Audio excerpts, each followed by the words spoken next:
Olá, já começo agradecendo a sua companhia em mais um vídeo. Nosso vídeo de hoje é sugestão de uma inscrita. Você também pode deixar a sua opinião e a sua sugestão nos comentários. Se inscreva se ainda não for inscrito. Ajude-nos a fazer esse canal crescer. Deixe o seu like, ative o seu sininho, compartilhe esse vídeo. E vamos para a nossa história de hoje. Nossa personagem Henriqueta Maria, que era a filha mais nova do rei Henrique IV da França e da sua segunda esposa, Maria de Médici. Nasceu no Palácio do Louvre no dia 25 de novembro de 1609. Em Inglaterra, onde ainda se utilizava o calendário juliano, a sua data de nascimento é frequentemente registrada a 16 de novembro. Henriqueta Maria foi educada na religião católica, sendo filho do rei Bourbon da França. Tinha o título de Fille de France e era membro da Casa de Bourbon. Era a irmã mais nova do futuro rei Luís XIII da França e seu pai foi assassinado a 14 de maio de 1610 em Paris, antes de ela completar 1 ano de idade. A sua mãe foi banida da corte em 1617. Após muitas negociações, Henriqueta Maria e Carlos I da Inglaterra casaram-se a 13 de junho de 1625, durante um breve período durante o qual a política pró-espanhola da Inglaterra foi substituída por outra pró-francesa. Henriqueta nunca se adaptou à sociedade inglesa, não falava inglês antes do casamento e ainda durante a década de 1640 tinha dificuldade para escrever e falar esta língua. Este fato, juntamente com as suas crenças católicas, marcaram-na como diferente e potencialmente perigosa para a sociedade inglesa. Tornou-se pouco popular e foi chamado de uma figura intrinsecamente pouco política, pouco educada e frívola. Durante a década de 1630, outras opiniões sugerem que ela tinha um certo nível de poder pessoal devido à sua devoção, feminilidade e apoio às artes. A rainha levou consigo para a Inglaterra a sua grande coleção de objetos caros, que incluía diamantes, pérolas, anéis, botões de diamantes, vestidos de cetins e de veludo, mantos e saias bordadas, cabides de veludo, pratas, candelabros, pinturas, livros, vestidos e mobílias de quarto para ela e para suas damas de companhia. 12 padres da congregação do oratório e seus pajens, no total de 10.000 libras. Católica fervorosa, fazendo um contraponto com a igreja anglicana, do qual o rei da Inglaterra é o chefe, Henriqueta exerceu seu poder político principalmente nos primeiros anos de seu casamento, protegendo famílias católicas. Tinha trazido um grande e caro séquito da França, sendo todo ele católico. Carlos culpou esta comitiva francesa pelo fraco início do seu casamento. O rei conseguira finalmente expulsá-los da corte a 26 de junho de 1626. Henriqueta ficou muito transtornada e, inicialmente, alguns membros do séquito, como o bispo de Mendes, recusaram-se a partir, citando as ordens do rei da França. No final, Carlos teve que convocar guardas armados para expulsar fisicamente os mais resistentes.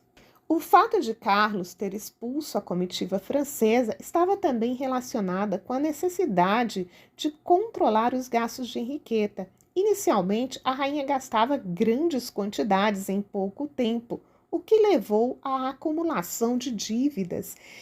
E o rei teve que fazer empréstimos que só seriam pagos muitos anos depois. As contas da rainha mostram um grande número de vestidos caros a serem comprados durante os anos antes da guerra. Henriqueta Maria interessava-se muito pelas artes e o seu apoio a várias atividades foi uma das muitas formas pelas quais tentou controlar os eventos na corte. Ela foi responsável pela criação luxuosa da sua infame capela, que apesar de parecer simples por fora, era magnificamente decorada por dentro, com ouro, prata, relicários, pinturas, estátuas, um jardim e um altar magnífico. Também tinha uma custódia e vulgar da autoria de François de Sales, que exibir o Santo Sacramento. Durante a década de 1640, os reinos da Inglaterra, Escócia e Irlanda foram dominados por uma série de conflitos chamados a Guerra Civil Inglesa, ou as Guerras dos Três Reinos. Dentro da Inglaterra, os conflitos centravam-se na rivalidade entre as facções monárquicas e parlamentares.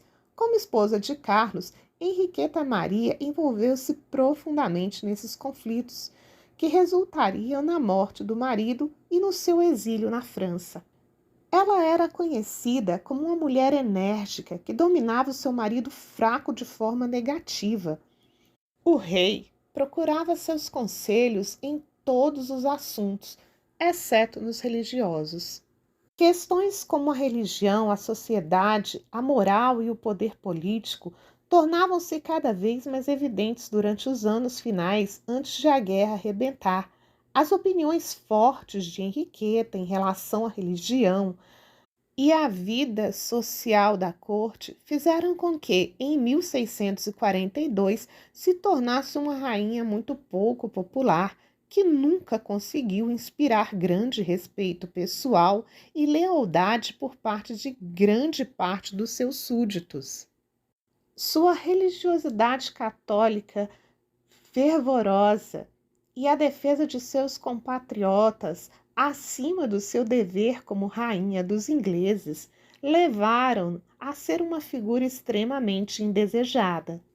A intolerância a respeito de Henriqueta era crescente na sociedade protestante inglesa e gradualmente tornou-se em ódio. O rei tornara-se cada vez mais ausente da vida pública, o que fez com que a aversão a Henriqueta crescesse ainda mais. A facção parlamentar conseguiu prender e executar os conselheiros do rei. Porém, Henriqueta continuava encorajando Carlos a ser firme. Muitos acreditavam que a rainha tinha encorajado Carlos a prender os seus inimigos parlamentares em janeiro de 1642, embora não existam provas de confiança que confirmem tal afirmação. O movimento antimonárquico atingia então o seu ponto alto, pelo que Henriqueta e Carlos fugiram. A situação estava a encaminhar-se rapidamente para uma guerra aberta e em fevereiro Henriqueta partiu para a Haia, tanto para a sua própria segurança como para tentar acalmar a tensão pública em relação à sua religião e à sua proximidade com o rei. A rainha estava grávida da princesa Henriqueta e foi decidido que teria de se mudar para Bath para ficar em segurança. Carlos acompanhou a esposa até Abingdon antes de regressar a Oxford com os seus filhos. Foi a última vez que os dois se viram. Henriqueta Maria seguiu viagem para o sudoeste, passou por Bath e estabeleceu-se em Exeter, onde esperou pelo parto que estava iminente.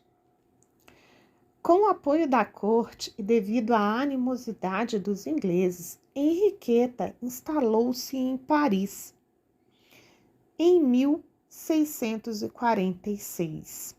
Ali, ela tentava convencer o marido a aceitar um governo presbiteriano. O rei Carlos foi executado pelo parlamento em 1649. A sua morte deixou Henriqueta quase na pobreza e em choque, uma situação que piorou ainda mais devido à Guerra Civil Francesa do Fronde, que deixou o sobrinho de Henriqueta, o rei Luís XIV da França, com pouco dinheiro para si próprio. Henriqueta também tinha perdido o título de rainha, sendo agora rainha-mãe do jovem rei Carlos II. Sendo assim, ela começou a dedicar-se cada vez mais à sua fé e aos seus filhos, principalmente a mais nova, Henriqueta, a quem chamava de Minette, Jaime e Henrique. Henriqueta tentou converter Jaime e Henriqueta ao catolicismo, algo que enfureceu tanto os monárquicos exilados como Carlos II. Contudo, a sua filha mais nova foi educada como católica. Em 1651, a antiga rainha abriu um convento e viveu aí durante grande parte da década de 1650. Henriqueta regressou à Inglaterra após a restauração em outubro de 1660, juntamente com sua filha, a princesa Henriqueta. O regresso foi apressado, principalmente devido à relação entre a filha do conde de Clarendon, Anne Hyde, e o filho de Henriqueta, o duque de York. Seu regresso não gerou apoio popular. Ela foi descrita como uma mulher muito pequena, simples e velha. Não há nada na sua presença, de qualquer forma ou em qualquer vestimenta, que a distingua de uma mulher comum. A rainha-mãe tinha intenções de passar o resto da vida em Inglaterra, mas em 1655 começou a sofrer de bronquite grave, algo que culpou no tempo úmido inglês. Henriqueta regressou à França nesse mesmo ano, passando a viver num hotel oculta em Paris. Em agosto de 1669, assistiu ao nascimento da sua neta, a duquesa Ana Maria de Orleans. Ana Maria era a avó materna de Luís XV, o que torna Henriqueta uma antepassada de grande parte das famílias reais atuais. Em um chateau perto de Paris, depois de tornar uma grande quantidade de opiáceos que utilizava como analgésicos, ela faleceu. Foi enterrada na necrópole real francesa da Basílica de Saint-Denis. O seu coração foi colocado numa caixa de prata e enterrada no seu convento em Chaillot, terminando assim a sua vida e a sua atuação como rainha, sempre polêmica, forte e impactante, até demais para os conceitos da época. Era intitulada tanto como fútil pelos seus altos gastos, controladora pela sua influência política e a sua influência pessoal sobre o rei. Me conta se você já conhecia a história dessa rainha e o que você achou desse vídeo. Deixe também a sua sugestão. Adorei ter a sua companhia por aqui, muito, mas muito obrigada mesmo. Conto com o seu like e a sua inscrição. Até o próximo vídeo.